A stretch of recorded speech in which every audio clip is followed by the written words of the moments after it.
Nuclear energy is suddenly being talked about a lot. Nuclear energy deserves a second act.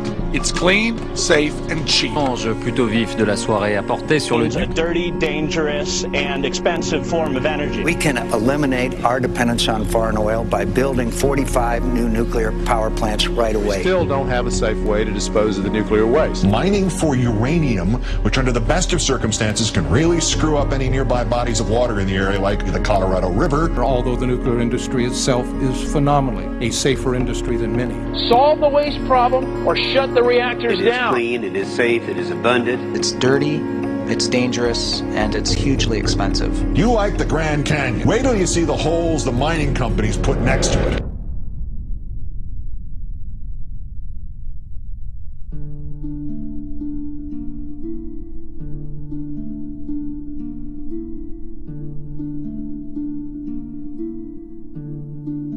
There's an argument that nuclear power is clean.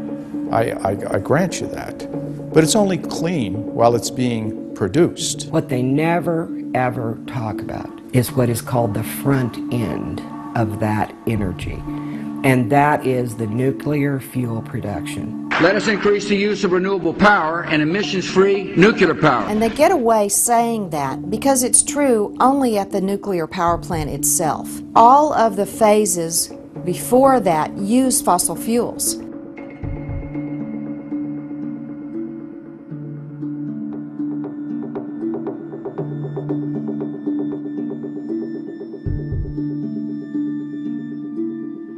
It's the mine, the mill where we are, the conversion facility, and the enrichment facility. There is contamination, water, air, and soil at every phase.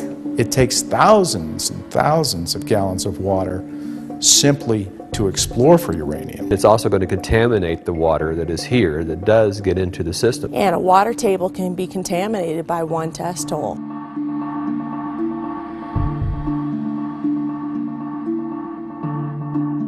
But when you get to the point where you're actually excavating it, where you get to the point where you're milling it, that takes millions of gallons of water. There are 104 reactors in the country. 24 of them are in trouble because of drought. When they come in and do an open pit strip mine, it's going to take the water out of the system. Paducah's enrichment facility in Kentucky uses 26 million gallons of water a day. It is a filthy industry, both coming out of the ground and going back into the ground. 99.9% of what they put out their door is uranium milling waste, and a very small amount of the volume of materials that come through is actually produced out the other end as yellowcake. I think we've got to do a better job in figuring out how we're going to deal with the waste. Uranium's half-life is going to be about 1,000 generations. There's no way that we can protect that far into the future. You try to do the net present value on 1,000 years worth of waste maintenance, which is the minimum required by law, but should be at least 10,000. Not only was there surface contamination because the ponds of old were flooded and washed into Lincoln Park, but there's groundwater contamination that is still a very persistent problem and probably will never go away. We just can't have this close to people.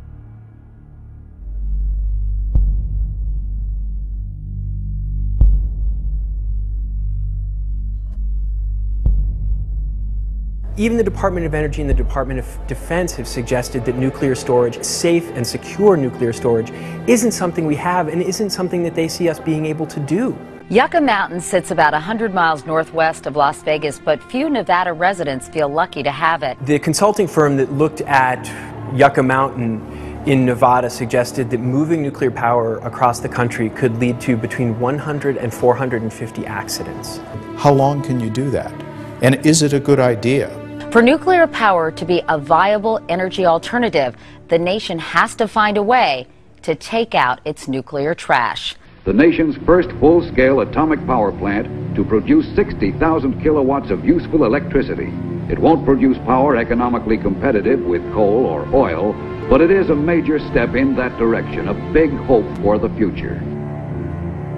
When they say that they can deliver power for 2 cents a kilowatt hour, what they're not telling you is you've already paid for part of that. And if we do this in the future, that cost will go up dramatically. If you look at nuclear energy from a lemonade stand point of view, meaning how much do you have to spend, how much are you going to get back, and what are your potential liabilities, it makes 0 sense. The real cost when we look at it is something well over 14 or 15 or 16 cents. It could be as high as 20 cents a kilowatt hour. It makes them more expensive than coal. It makes them more expensive than natural gas.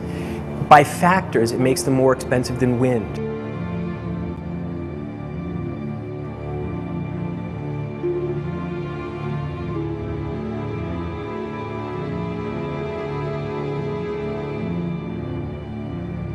Our national government knows that working in this industry is not good. It's not healthy. It's very dangerous.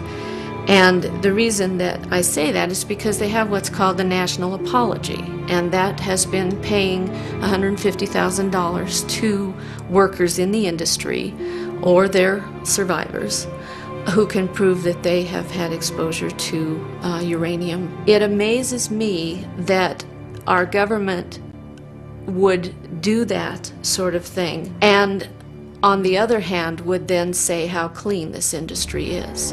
Obviously, one side of our federal government is not talking with the other side.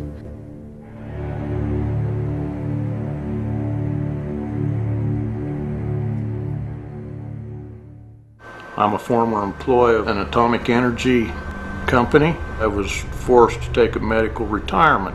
I lost my mother to cancer at a very young age. I can't prove that it's a result of this, but something in my heart tells me it is. We had probably been drinking water at 20 parts per billion of uranium. They said don't drink it above 7 parts per billion because it damages your kidneys. We met one lady through all of this who had 3 children.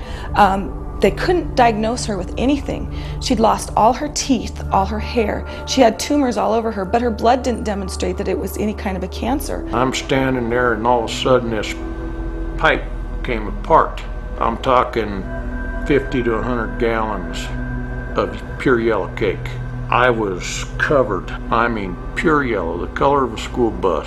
I started having problems with my hands and my feet. Burning, shooting pains that felt like they were in the bones. The health department is supposed to protect us. EPA is supposed to protect us. And they didn't do it. There needs to be more studies done. This is a Superfund site, and they have not done any kind of a formal study. The only way that they study to see if anyone's been harmed is with cancer studies. What they don't do are epidemiological studies to see if there's a higher incidence of autoimmune diseases or kidney disease or things other than cancer. The community is the one that suffers. The industry is careful to come in and to form things like limited liability companies, those that don't really have any assets. Certainly there are companies that can fold their tents very quickly. These foreign companies will come in, take our mineral wealth, leave the state with the cleanup costs. The laws in this state are weighted toward those companies. They get forgiven over and over again with no consequences. The industry doesn't have to pay for its mess. The federal government pays for its mess.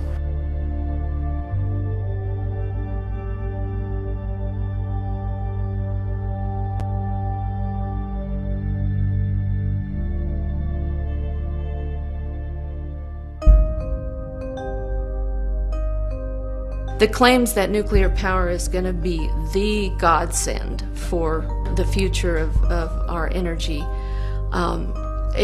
that's just smoke and mirrors. Really, I think, though, the biggest factor driving this, not just in the U.S. or at the state level, but at the international level, is the false belief that nuclear power is the answer to energy and climate change. Though I have a lot of hopes for the future with our new president, I can tell that he needs this information too. Is this really a road that we want to go down? This is just the tip of the iceberg. Any donations will help us tell the rest of the story. An informed public has a strong voice in choosing our energy future.